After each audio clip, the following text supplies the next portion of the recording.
मराठी कविता. कवितेचं नाव आहे गाठायचे ध्येयाला. कवितेचे कवी आहेत श्री गोरे एस.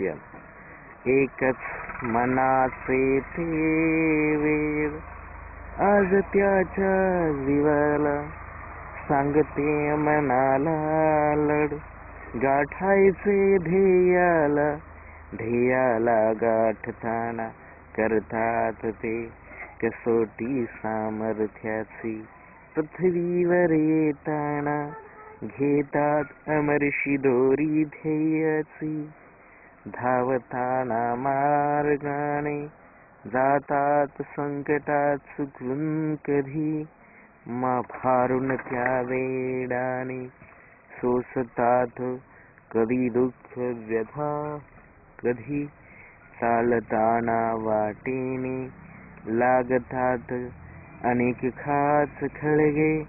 मनाच्या जाणिवेने जातात जीवनाच्या विविध मार्गे. एकच मनाचे ते वेड आज त्यांच्या जीवाला, सांगते मनाला लढ गाठायचे ध्येयाला. काय